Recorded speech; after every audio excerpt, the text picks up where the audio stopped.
Hello everyone, this is Crota giving you another session of Crota's Q&A, StarCraft 2, a look behind the numbers. Now last week I had asked whether you guys had wanted to hear about Chrono Boost or Shields first, and I was kind of surprised at Shields being the #1 most popular requested item.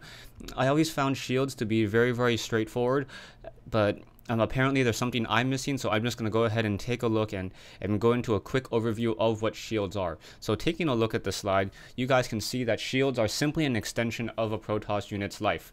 In order for damage to be dealt to a Protoss unit, its true hit points, you first need to deplete its shields.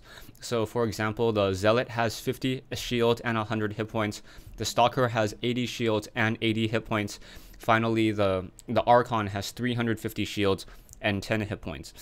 Now, one of the benefits and bonuses behind shields is that shields regenerate when a unit's out of combat. I'm sure if you guys have been watching my replays, you guys have seen a Protoss probe come in, try to do some harassment, get a lot of harassment done, and then its shields are depleted. After its shields are depleted, the probe runs around the map inside the base, quickly regenerating those 20 shield points, and then goes back at it and trying to destroy that SCV, and rinse and repeat until the Marine comes out. So that's one of the benefits behind shields. Shields regenerate fairly quickly outside of combat, and it kind of gives new life to Protoss units without having to invest anything very much. Now, continuing on this, all Protoss units and buildings have shields. That includes air units as well. So when you get an armor or a shield upgrade, what that essentially does is the shield upgrades work exactly like armor upgrades, except for the shield upgrades only apply to the shield hit points. So if you take a look at it that way, a Zealot that has 0 shield upgrades will take full damage. If it has 1 shield upgrade, it will reduce the amount of damage dealt to the shields by 1 point. Now, other points to note are shields are the only way a Protoss unit can reduce the damage for Protoss buildings, and shields are the only ways that Protoss units can actually regenerate or be healed. Terran players have the medevac, Terran players have repair, Zerg players, all units can be transfusioned. Only Protoss does not have a way to regenerate the true hit points of their units. So shields are kind of like an extra protection for those units, otherwise they'd be really fragile. So with all this known, why wouldn't people upgrade shields? Why wouldn't pro players choose to upgrade shields? Even though it is a little bit more expensive, it covers a wide variety of units in the Protoss army. Well, obviously, this is StarCraft 2 or a look into the numbers. So let's take a look at the numbers for the shields. Taking a look at the numbers for the shield, this is a 0/0 Zergling, so an unupgraded Zergling fighting a Zealot. 50 shields, 100 hit points. Now, if the Zealot has 1 armor upgrade, according to this column here, it will take 10 rounds of attack for the Zealot's shields to be depleted, followed by 34 rounds of attack for its hit points to depleted. The reason behind this with that 1 armor upgrade is because a Zealot naturally has 1 armor. So when you give it an additional armor upgrade, it reduces the damage from 5 normally, or 5 down to 4 because of that 1 armor upgrade, and then plus an additional 1 for the level 1 armor upgrade. So it's 3 damage. So it takes 43 attacks to kill.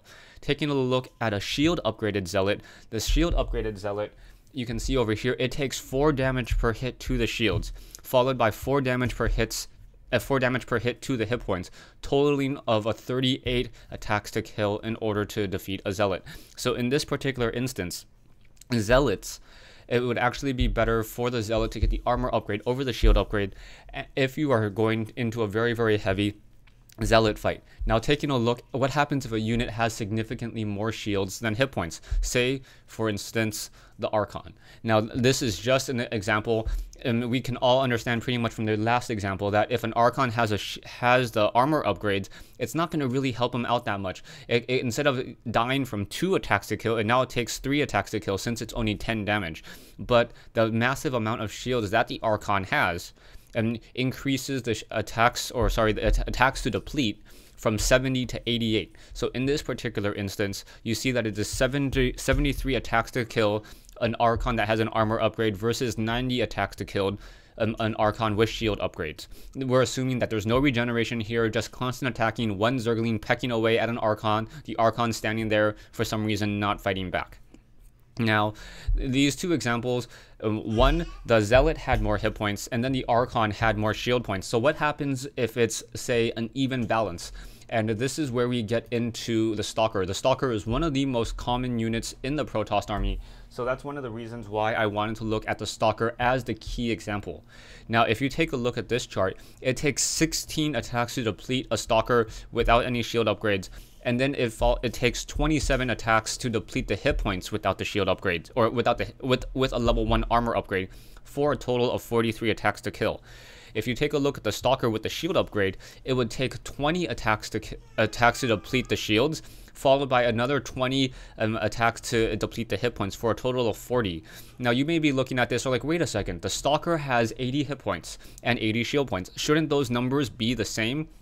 The difference in this here is, if you take a look at this is a 5-3 versus a 4-4.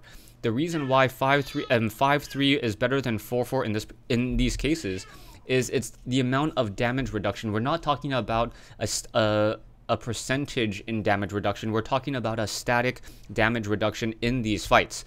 So that's why it is generally better to go from 1 armor point to 2 armor points compared to 0 armor points to 1. It is much more effective at reducing damage in a total percentage. So if next time you're wondering whether you should be going for shield upgrades or armor upgrades, just know that, and depending on your units, most Zealot or most Protoss units, the Zealot and the Stalker, that ground army where that early upgrade really matters, though they have an armor of 1 already. So the damage reduction from 1 to 2 is definitely more effective than damage from 0 to 1. Also, most units have more hit points than shields, Archon being that very, very rare example. Exception to the rule. So that's another reason why you generally want to get armor upgrades over shield upgrades. Finally, if you can micro your units very, very well and only have them take shield points and shield damage, that is obviously better. And the reason why is if you can get your units to regenerate shields very, very often, then they have to go through that shield armor reduction every single time they fight. Key examples of this is Immortals. Immortals are one of those units where even if it has like 100 hit points in shields and 20 hit points, it is still very, very, very deadly just because of those hardened shields as well. Also, Immortals are a very, very strong choice to get shield upgrades just because the most damage that they can take is 10 from something that does more than 10 damage, and then if you can reduce the amount of damage that their shields take, it will be much more difficult for your opponent to try to get through that hardened shield. So instead of dealing 5 damage per attack against those shields, if you can get it down to 2, then that's kind of like saying, okay, no matter what, the Protoss unit cannot take more than 10 damage, and because of its damage reduction, it will always take less than 6. At most 10, or always less than 6 if it's over 10.